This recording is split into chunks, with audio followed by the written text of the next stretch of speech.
if few there be that find it, and many that think they're going there and are trying to go there, don't in the end get in, and only few find it, and the way is hard. Look, by default, if few there be that find it, then what? What's the opposite? Many don't find it. And if you don't find life, what do you find? Death. It says destruction. So if many find destruction and few find life, is it not likely that among this group that I talk to right now, is there not a great possibility that many of you are going to find destruction and only few of you are going to find life?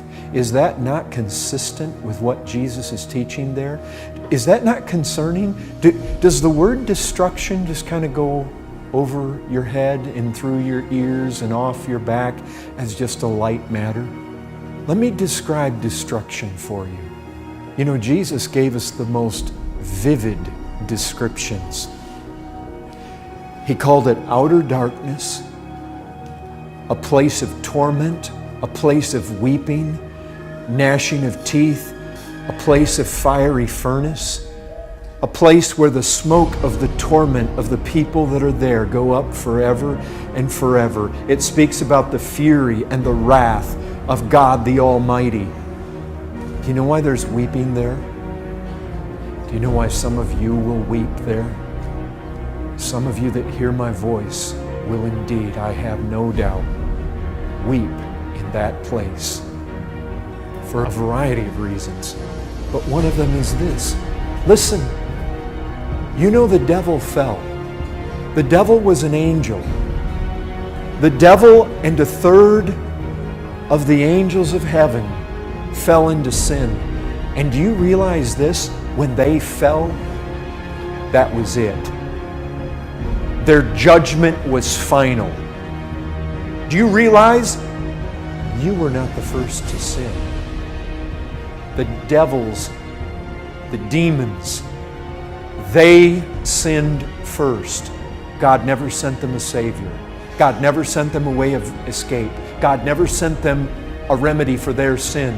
God never offered them hope, never offered them heaven, never offered them good, grace, mercy. They were damned. And in fact, we're told that the lake of fire was created exactly for them.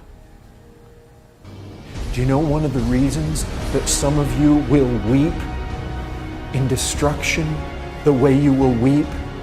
Can you imagine if as a demon you find yourself in the lake of fire, the fiery furnace, where there is fire and brimstone and torment for your sin? Can you imagine if you were them and you find yourself there? There will be sorrow on their part. There will be torment, there will be pain, there will be anguish, there will be sighs and groans and wails. But can you imagine if you find yourself there? After God sent His Son into this world to save sinners? Can you imagine if you find yourself in the lake of fire when there was a way offered you out? When a Savior came into the world who specifically came to seek and save sinners, when mankind was given a remedy for his sin, and not only that, but you remember back to that time when people came from this church on the east side of San Antonio, and they came and they told you about Christ, and they showed you the way out, and they told you the gospel, and they said that if you would flee to Christ, you could find salvation from your sin. Can you imagine what weeping? It says weeping and gnashing of teeth. You know what gnashing of teeth is? Can you imagine? I had it. I had it. It was set right there before me. And I said, nope. I want my sin. I don't want Christ. I want my sin. I'm still young. I want sex. I want the fun. I want the party. I want what this world has to offer. And I don't want Christ. I'm going to go drink deep of this world, and maybe sometime else I'll take care of that. And all the time God was saying that was the day of salvation. This day is the day of salvation, and you passed it by. And now you're damned, and you're in that lake of fire, and you had it. It was right there. It's like Christ said, He offers you drink.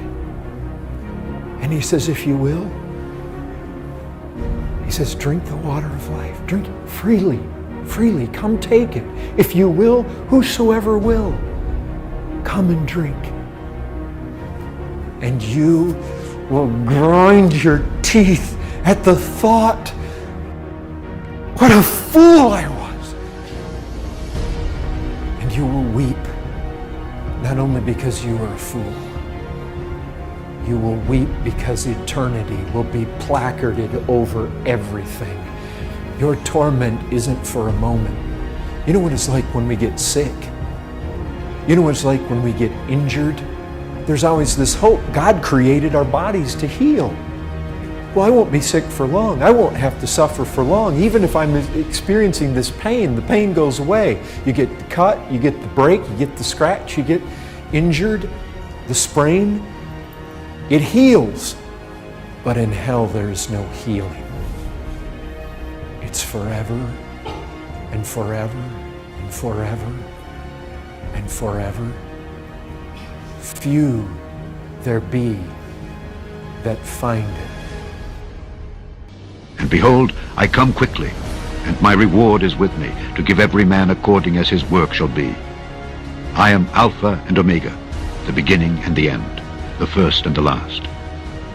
Blessed are they that do his commandments, that they may have right to the tree of life, and may enter in through the gates into the city.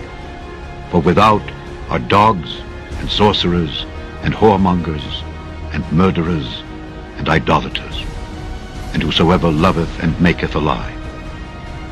I, Jesus, have sent mine angel to testify unto you these things in the churches. I am the root and the offspring of David, and the bright and morning star. And the Spirit and the bride say, Come. And let him that heareth say, Come. And let him that is athirst come. And whosoever will, let him take the water of life freely.